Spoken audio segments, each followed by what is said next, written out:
صلاح الدین ایوبی الناصر صلاح الدین بن یوسف بن ایوب، جنہیں عام طور پر صلاح الدین ایوبی کے نام سے جانا جاتا ہے، ایوبی سلطنت کے بانی تھے۔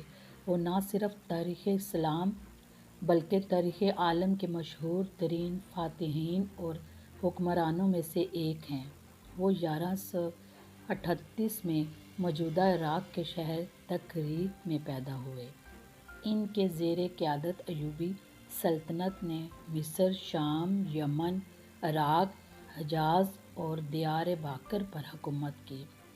صلاح الدین ایوبی کو بہادری، فیاضی، حسن خلق، سخاوت اور بہادری کے باعث نہ صرف مسلمانوں بلکہ مسیحی بھی عزت کی نگاہ سے دیکھتے ہیں۔ صلاح الدین ایوبی اپنے کارناموں میں نور الدین زنگی پر بھی بازی لے گئے۔ ان میں جہاد کا جذبہ کوٹ کوٹ کر بھرا ہوا تھا اور بیت المقدس کی فتح ان کی سب سے بڑی خواہش تھی۔ صلاح الدین ایوبی کو فاتح بیت المقدس کہا جاتا ہے۔ انہوں نے 1187 میں یورپ کی متحدہ افواج کو عبرت ناک شکست دے کر بیت المقدس ان سے آزاد کروا لیا تھا۔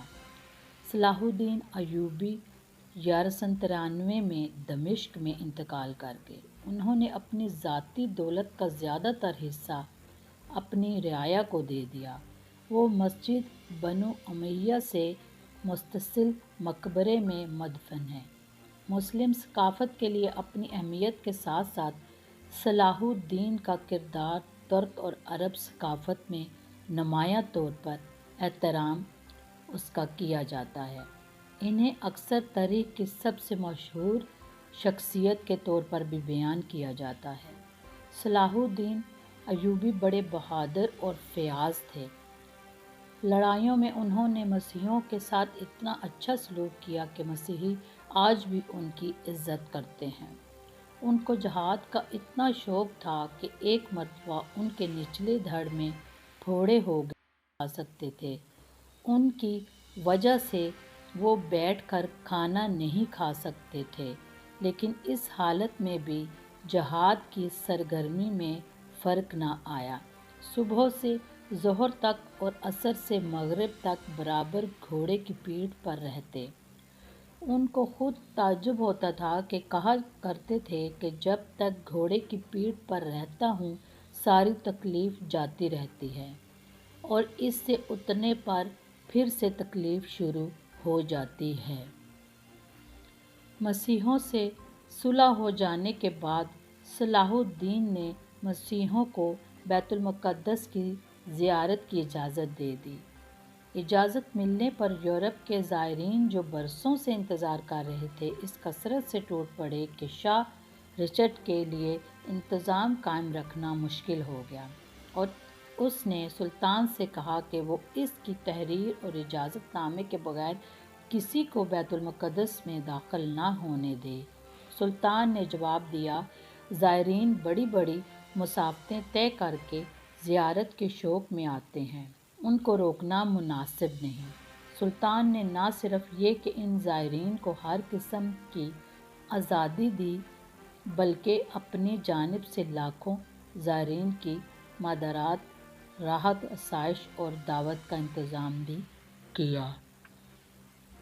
صلاح الدین کا غیر مسلموں سے سلوک عین اسلامی تعلیمات کے مطابق تھا اور یہ اس کا ثبوت ہے کہ اسلامی حکومت میں غیر مسلموں کے حقوق بھی اسی طرح محفوظ ہیں جس طرح مسلمانوں کے۔ نور الدین زنگی کی طرح صلاح الدین کی زندگی بھی بڑی سادہ تھی۔ ریشمی کپڑے کبھی استعمال نہیں کیا کرتے اور رہنے کے لیے محل کی جگہ معمولی سا مکان ہوتا تھا۔ سلطان ایک سچے اور پکے مسلمان تھے۔ صلاح الدین اپنے کارناموں میں نور الدین زنگی پر بھی بازی لے گئے۔ ان میں جہاد کا جذبہ کوٹ کوٹ کر بھرا ہوا تھا اور بیت المقدس کی فتح ان کی سب سے بڑی خواہش تھی۔ مصر کے بعد صلاح الدین نے 1182 تک شام، موصل، حلب وغیرہ فتح کر لیے، اپنی سلطنت میں شامل کر لیے۔ اس دوران میں صلیبی سردار رینالڈو کے ساتھ 4 سالہ معاہدہ صلح ہو چکا تھا۔ اس کی وجہ سے دونوں ایک دوسرے کی مدد کرنے کے پابند تھے، لیکن یہ معاہدہ محض کاغذی اور رسمی تھا۔ صلیبی دستور اپنی اشتعال انگیزیوں میں مصروف تھے اور مسلمانوں کے قافلوں کو برابر لوٹ رہے تھے۔ نہتین کی فتح کے بعد صلاح الدین نے بیت المقدس کی طرف رخ کیا۔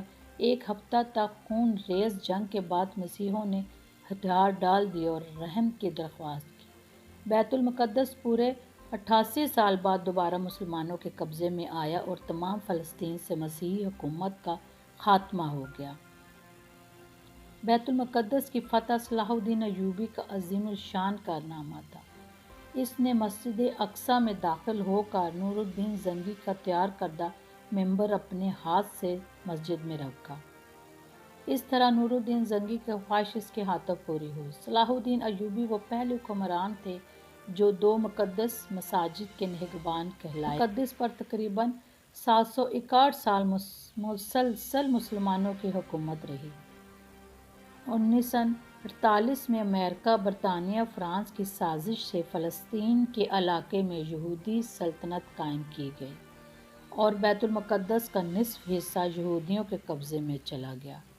1967 کی عرب اسرائیل جنگ میں بیت المقدس پر اسرائیلیوں نے قبضہ کر لیا۔